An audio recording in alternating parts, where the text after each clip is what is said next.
یہ لازم ہے۔ بعض لوگ تسبیح کے دانے پر پھیرتے رہتے ہیں، باقی کوئی پتہ نہیں، دکھاوا، اور اس کے بعد جو ہے نا یہ آسان ہے تسبیح کے دانے پھیرنا اور دوسرے دانے دینا عذاب ہے۔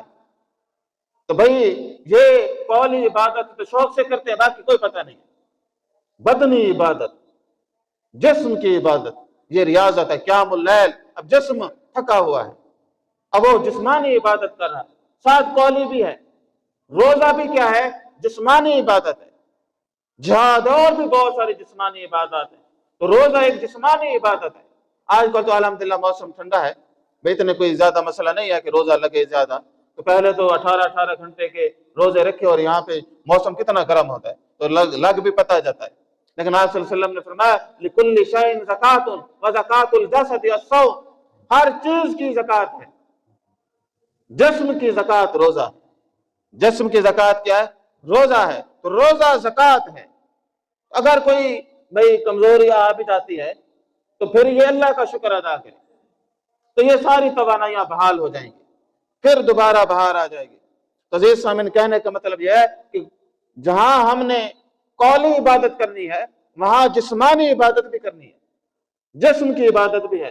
لوگ بعض اوقات کہتے ہیں بس تسبیح پھیرتے رہیں گے، روزہ شوزہ نہیں رکھنا، تو یہ نہیں، بلکہ جسمانی عبادت بھی لازمی کرنی پڑے گی، جسم سے عبادت بھی کریں۔ تو روزے کا کوئی مثال مداوع نہیں ہو سکتا، روزہ رکھنا پڑے، روزے کے بغیر کوئی گزارا نہیں ہے۔ سب کو حکم ہے یا ایھا الذین آمنوا، ہاں خود اس جملے سے نکل آئے اور بات ہے، یا پھر ومن کان منکم مریضا او علی سفر فعدۃ من ایام اخر، اگر اس میں شمار ہو گیا ہے، کوئی مریض ہو گیا ہے، شدید مریض ہے یا مسافر ہے یا اس کو رخصت ہے اللہ تعالیٰ نے، شیخ فانی ہے، تو پھر اور بات ہے، ورنہ نہیں۔ تو ایک پہلی قولی عبادت، دوسری بدنی عبادت، تو بھائی قولی عبادت بھی کریں، بدنی عبادت بھی کریں، تیسری ہے مالی عبادت۔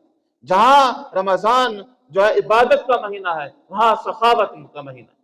حضرت عائشہ رضی اللہ تعالیٰ عنہ فرماتے ہیں کہ آپ صلی اللہ علیہ وسلم سے بڑا کوئی سخی نہ تھا، آپ جو ہے سخاوت کے سمندر تھے، یہ حاتم دوئی تو ویسے مشہور ہے، آپ جیسا سخی، آپ جیسا فیاض کوئی نہ تھا۔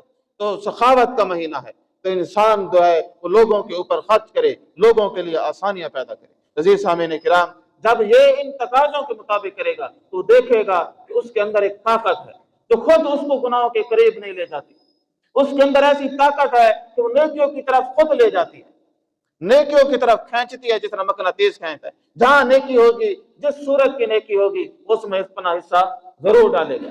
اور دوسرا تقویٰ کی یہ خوبی ہے، اگر یہ تقویٰ نہ ہو تو پھر گھر بھی مسجد کے قریب ہو، جو مرضی ہو جائے، اس کو کوئی توفیق نہیں ہوتی، نہ عبادت کی نہ کسی اور چیز کی۔ عزیز سامعین کرام، تو پہلے ہم نے یہ معاملہ کرنا ہے۔ دوسرا کہ اگر آپ رمضان میں خود کو بدلنا چاہتے ہیں تو انسان کو چاہیے وہ روح، وہ انرجی، وہ طاقت، کیوں لوگ بس تھوڑے ہی دنوں بعد پیچھے بھاگ جاتے ہیں اور ان کا جو ہے بس رمضان بس ختم ہی سمجھے ان کے لیے؟ تو وجہ کیا ہے؟ وہ کیا کرتے؟ قرآن سے دور ہیں۔ قرآن سے دور آدمی کبھی بھی نیکی پر قائم نہیں رہ سکتا، اس کا ایمان بھی کمزور ہوتا ہے۔ اللہ جل شانہ نے فرمایا کہ انما المؤمنون اذا ذکر اللہ وجلت قلوبهم واذا تلیت علیہم آیاتہ زادتہم ایمانا۔ یہ آیت اس بات کا پورا ثبوت ہے کہ جو آدمی قرآن کو مومن ہو اور قرآن کو سنے تو اس کے رونگٹے کھڑے ہو جاتے ہیں، اور وَإِذَا تُلِيَتْ عَلَيْهِمْ آيَاتُهُ زَادَتْهُمْ ایمانا۔ جب قرآن کی تلاوت کی جاتی ہے، قرآن پڑھا جاتا ہے، تو کیا ہو جاتا ہے؟ ان کے ایمان بڑھ جاتے ہیں، قرآن سن کے ایمان بڑھ جاتے ہیں۔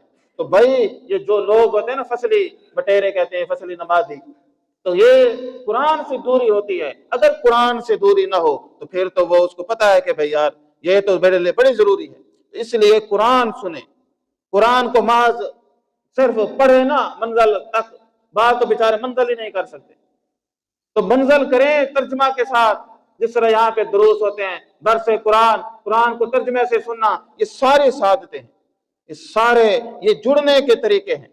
تو قرآن مجید رمضان شہر رمضان الذی انزل فیہ القرآن، یہ رمضان کا مہینہ تھا جس میں قرآن نازل ہوا۔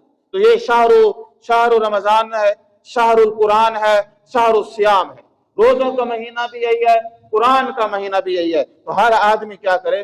قرآن مجید سے بھرپور طریقے سے وابستہ رہے۔ یہ محض ثواب کی کتاب نہیں، یہ ہدایت کی کتاب ہے، یہ زندگی بدلنے کی کتاب ہے۔ تو اگر اس سے ہدایت حاصل نہیں کرتا، زندگی نہیں بدلتا، اس نے قرآن سے کوئی فائدہ نہیں اٹھایا۔ تو اللہ جل شانہ نے نبی کریم صلی اللہ علیہ وسلم کو بھی حکم دیا، فذکر بالقرآن من یخاف وعید، فرمایا کہ آپ قرآن کے ذریعے سے نصیحت کرتے رہیں۔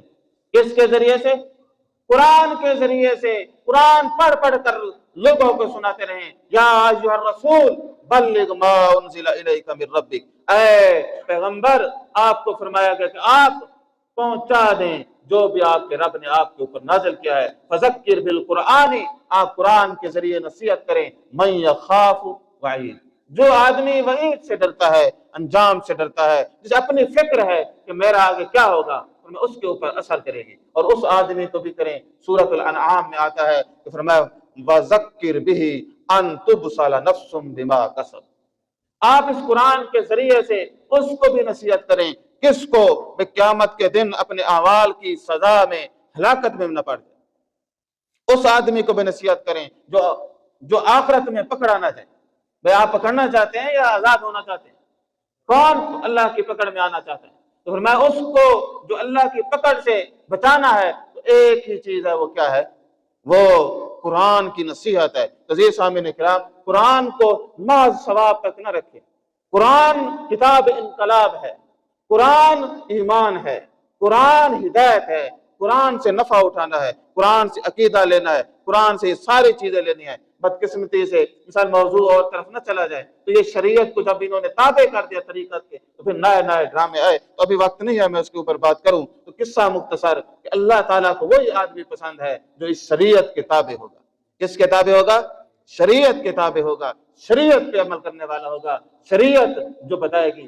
آج بڑے پہنچے ہوئے حضرت صاحب جی ہے، وہ مہینے سے نہایا نہیں۔ بھائی اسلام میں نہانا عبادت ہے یا نہ نہانا، گندگی کرنا عبادت ہے؟ وہ جی بڑا مطلب درویش آدمی جوتا نہیں پہنتا پھر رہا ہے۔ اللہ تبارک و تعالیٰ قرآن میں فرماتے ہیں خذوا زینتکم عند کل مسجد، وہ جو 10 مہینے نہاتا نہیں ہے وہ بزرگ بنا ہوا ہے۔ تو یہ تماشے ہیں۔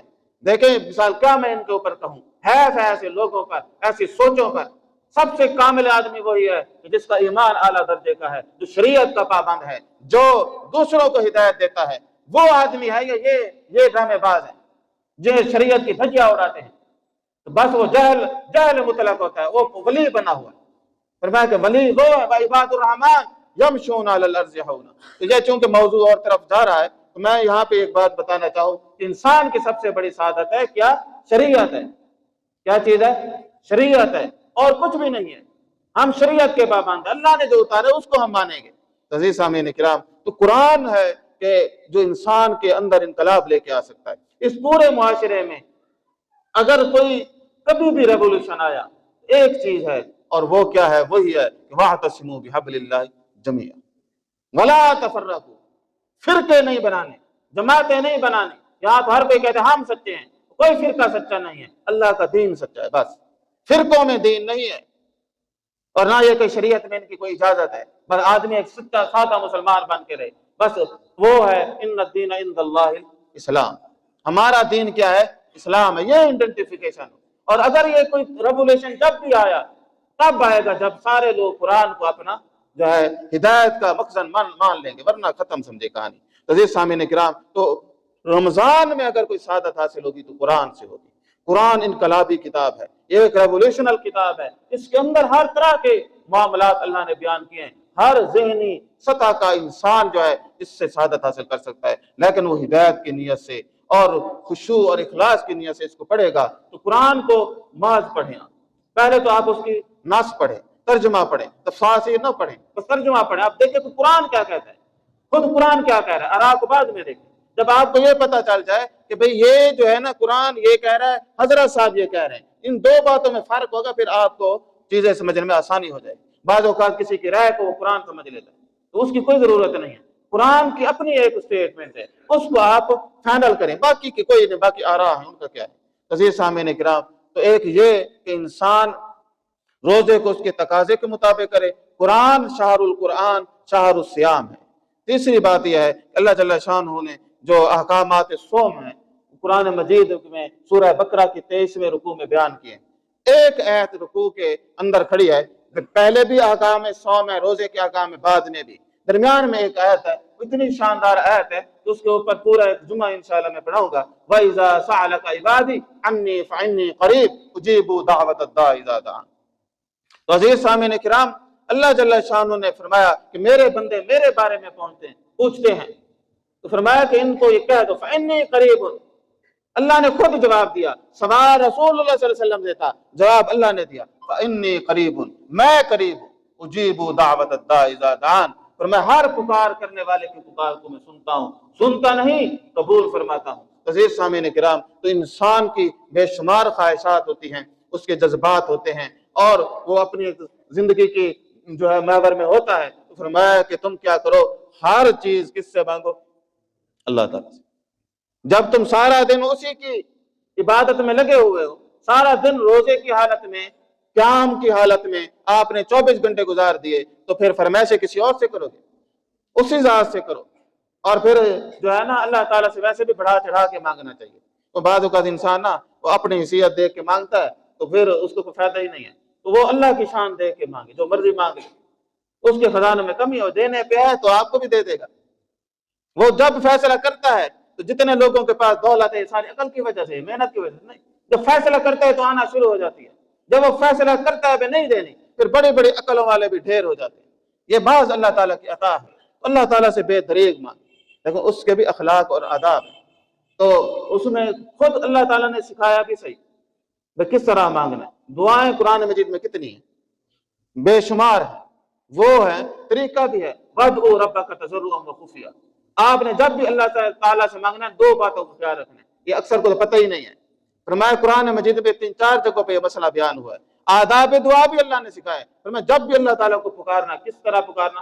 ایک تو عاجزی ہو اور دوسرا خفیہ ہو۔ دعا خفیہ عمل ہے، آپ کو پتہ ہے نماز کے اندر سوائے قرات کے باقی کوئی چیز ظاہراً نہیں ہے کہ کوئی آدمی تحیات اونچی پڑھ لے، سبحان اللہ یا سبحان ربی العظیم، یہ پڑھ سکتے ہیں اونچی آواز میں؟ نہیں، کیا چیز پڑھے گا؟ صرف تکبیر پڑھے گا یا قرات اونچی کر سکتا ہے۔ باقی کیا ہے؟ خفیہ کیا ہے؟ عاجزی کے ساتھ اور خفیہ۔ تو آپ اپنی بات اذ نادى ربه نداء خفیہ، زکریا علیہ السلام نے بارگاہ الہی میں دعا کی، اذ نادى ربه نداء خفیہ، اس ذات نے کیا ہے کہ بھئی جو ہے اللہ تعالیٰ سے حضرت زکریا نے پکارا، تو فرمایا نداء خفیہ، اور بیٹے کی دعا کی، اللہ تعالیٰ نے وہ قبولیت عطا فرما دی۔ تو بھئی دعا بندے کا اور رب کا معاملہ ہے، دعا کس کا معاملہ ہے؟ ایک عبد اور رب کے درمیان معاملہ ہے، تو وہ جانے اسی کو جو مرضی آئے کہیں، اس کی صفات کو بیان کر کے، آداب تو یہی ہیں کہ اللہ تعالیٰ کی حمد کر کے اس سے مانگا جائے جو مانگا جائے۔ ربنا آتنا فی الدنیا حسنہ وفی الآخرۃ حسنہ، فرمایا یہ دنیا بھی تیرے لیے اور آخرت بھی، تو کہے کہ پروردگار ہمیں دنیا میں بھی حسنات عطا فرما، آخرت میں بھی حسنات عطا فرما۔ اللہ کی نعمتوں پہ پہلا حق بھی بندہ ہے مومن کا، اور کسی اور کا ہے، وہ جس کو چاہے دے۔ عزیز سامعین کرام، ایک کیفیت یہ ہے کہ انسان کیا ہے، اس معاملے کو کرے کہ اللہ تعالیٰ کا قرب حاصل کرے۔ تو نیکیاں، توبہ، استغفار، تو بھئی اگر یہ سارا کچھ ہو تو پھر بھی وہ بندہ کیا ہے، بیچارہ جو ہے پھر بھی اپنی مغفرت نہ کر سکے، تو اس کا پھر حیف ہے اور کیا ہے۔ تو بھئی ایک بات یاد رکھیں، دعا یقین کے ساتھ ہونی چاہیے، توبہ بھی یقین کے ساتھ۔ کوئی اللہ تعالیٰ سے بات کرے پورے یقین کے ساتھ، ایسی توبہ ہرگز قبول نہیں جس پہ آپ کو یقین نہ ہو۔ جب آپ نے یقین کے ساتھ دعا کر لی تو آپ بس بھول جائیں، آپ کے اعمال نامے سے وہ مٹا دی گئی ہے۔ یقین جتنا مضبوط ہوگا نتیجہ بھی ویسے ہوگا، تو خود کی یقین نہ ہو دعا پہ تو پھر کیا نتیجہ ہوگا؟ تو اللہ تعالیٰ کا ایک ہی پیغام ہے کہ آپ نے کہہ دیا ہے، بس سیدھی نیت تھی، تو اللہ تعالیٰ تو معاف کر رہے ہیں، اللہ تعالیٰ معاف ہی نہیں کرتے۔ اس سے بھی بڑھ کر فرمایا کہ اگر کوئی بندہ ایسا ہو کہ جس کے خلوص بھی ہو تو ہم تو اس کے گناہوں کے بدلے نیکیاں بھر دیتے ہیں، ہمارا اپنا نظام ہے۔ تو بندہ یہ بھی کرے پروردگار گناہ بھی معاف فرما اور مجھے نیکیاں بھی میرے دامن میں لکھ دے، تو کوئی ہے خلوص ہونا اور یقین کر لے، تو بے یقینی میں زندگی نہ گزارے، اس کا کوئی فائدہ نہیں۔ بے یقینی جو ہے یہ کفر ہے، اس لیے توبہ پہ بھی یقین ہونا چاہیے، معافی پہ بھی یقین، مانگ لی بس ختم، اب مجھے یقین ہے مٹ گئے، تو گناہ مٹ جاتے ہیں پھر ہر نیکی سے۔ روزے سے کتنے گناہ مٹتے، اتنی بڑی عبادت ہے، کتنے گناہ مٹتے، ان الحسنات یذھبن السیئات۔ اس لیے آپ صلی اللہ علیہ وسلم نے ایک بات کہی، فرمایا کہ راغم انف رجل دخل علیہ رمضان ثم انسلخ قبل ان یغفر له، فرمایا کہ اس آدمی کے اوپر حیف ہے، اس کی ناک آلود ہو جس آدمی کی زندگی میں رمضان آیا اور اس کی توبہ قبول یا اس نے اپنے آپ کو جنتی نہ بنایا، اپنے آپ کو معاف نہ کرا سکا۔ ایسا آدمی کے اوپر حیف ہے کہ رمضان بھی آیا معاف نہ کرا سکا۔ تو دو جملے تھے، 7 خلوص چاہیے تھا، اور کیا چاہیے تھا؟ پھر نیکیاں، بھائی سحری بھی عبادت، اور اس کے بعد جو ہے نا افطاری بھی عبادت، روزہ بھی عبادت، ہر شے عبادت ہے۔ ان کا اپنا نتیجہ ہے تو پھر ابھی تک گناہ معاف نہیں ہوئے، اور کیا اسے چاہیے؟ وہ الگ سے عبادت کرے گا۔ عزیز سامعین کرام، کہ بڑے بھرپور مواقع ہیں، تو بڑا افسوس ہے اس آدمی پر جس نے رمضان کی قدر نہیں کی۔ جس نے رمضان کی قدر نہیں کی اس کی بھی کوئی قدر اللہ کے نزدیک نہیں ہے۔ تو جو آدمی اس کی قدر کر لے گا وہ فائدہ اٹھا جائے گا۔ تو عزیز سامعین، ہم بھی اس سے فائدہ اٹھائیں۔ اللہ تبارک و تعالیٰ تو سب کو معاف کرنے والے، اس کا کیا ہے؟ وہ فرماتے ہیں کہ سارے تم کرو تو ان اللہ غفور الرحیم، وہ ترحیم اور کریم ہے۔ تو تم میں یہ عاجزی ہونی چاہیے کہ تم کو یہ سینس ہونی چاہیے، اسی کے آگے جھکنا ہے، اسی سے مانگنا ہے۔ وہ تمہیں خود اللہ کو کیا پڑی ہے، وما کان معذبہم، کہ اللہ تبارک و تعالیٰ کسی کو کیوں عذاب دے، وہم یستغفرون، تو وہ استغفار کرنے والا ہو۔ استغفار ایسا معاملہ ہے کہ اگر بندہ پڑھتا رہے تو کوئی بھی اس کے اوپر جو ہے وہ چیز آفت نہیں گرتی۔ اللہ تبارک و تعالیٰ نے فرمایا کہ ہمیں کیا پڑھی ہے، ایک آدمی استغفار کرتے اس کو ہم سزا دیں، کوئی سزا نہیں دیتے۔ جو بندہ کیا کرے، استغفار کا اہتمام کرے، تو رمضان المبارک کے اندر یہ ساری چیزیں جمع ہو جائیں گی۔ پھر اللہ تعالیٰ کا ایک قانون ہے، اور ایسی کیا بہاریں دیکھیں، نیکی ایک کرتا لکھی کئی جاتی، حالانکہ کرد ایک رہا ہے۔ ایک آدمی ایک نیکی کرے 70 لکھی جائیں، ایک آدمی وہی ایک نیکی کرے 700 لکھی جائیں۔ پھر ملٹی پلائی اس طرح ہے، بھائی ایک نماز پڑھی ہے تو اس کے ساتھ جو ہے نا 25 کو ضرب دے دیں، 25 ہو گئی، تو پھر اس کا اجر بھی بڑھا دیتے ہیں۔ ایک لکھتے فرشتے زیادہ ہیں، بھائی ایک کام کرو اچھا تو اس کی جگہ آپ کا 100 کام لکھ دیں، پھر اس کا اجر کو بھی کئی گنا بڑھا دیں۔ اس سے زیادہ اور کیا چاہیے؟ پھر بھی انسان جو ہے بیچارہ جنت نہ حاصل کر سکتے، اور کون حاصل کرے گا؟ پھر اس سے زیادہ مواقع کیا ہوں؟ بس یہ ہے کہ اپنا عقیدہ درست رکھے، اپنا ایمان مضبوط رکھے، شرک، خرافات، الحاد ان کے قریب ہی نہ بھٹکے۔ اگر اس کا تصور صحیح ہے، ایمان صحیح ہے، تو انشاءاللہ پھر وہ مزے میں ہے، دنیا میں بھی مزے میں، آخرت میں بھی مزے میں ہوگا۔ اس کے لیے کوئی راہب بننے کی ضرورت نہیں ہے کہ کوئی آدمی رہبانیت پسند ہو پھر جنت میں جائے گا، ہرگز نہیں۔ بس وہ اپنی زندگی کو ہر کام کو پراپر پلاننگ سے کرے، ٹائم سے کرے، تو انشاءاللہ اللہ تبارک و تعالیٰ اس کو اپنے فضل و کرم میں رکھیں گے۔ اسی طرح آخر میں بھائی شب قدر ہے، وہ رمضان المبارک کے اندر آتی ہے، تو اس کا بھی اہتمام کریں۔ بدقسمتی سے مثال ہمارے معاشرے میں قرآن مجید کی وجہ سے تھی نا شب قدر۔ بھائی شب قدر کیوں ہے؟ نزول قرآن ہے نا، خیر من الف شہر اس لیے ہے کہ اس میں قرآن نازل ہوا۔ تو آپ قرآن کی قدر نہ کریں، رات کے پیچھے پڑھ جائیں، یہ تو بڑی عجیب بات ہے نا۔ جس قرآن نے اس کو 1000 راتوں جیسا بنا، اس کی کوئی قدر نہیں کر رہا، رات کے پیچھے پڑھ رہے ہیں۔ اب خدا کے بندے کو عقل کو ہاتھ مارو، قرآن کی وجہ سے ملا ہے، تم بھی قرآن کے ساتھ بنا لو، تم بھی خیر ہو جاؤ گے، تم بھی بہتر ہو جاؤ گے۔ تو بدقسمتی سے قرآن کے ساتھ وہ تعلق نہیں رکھتے، چیزوں کے پیچھے پڑ گئے۔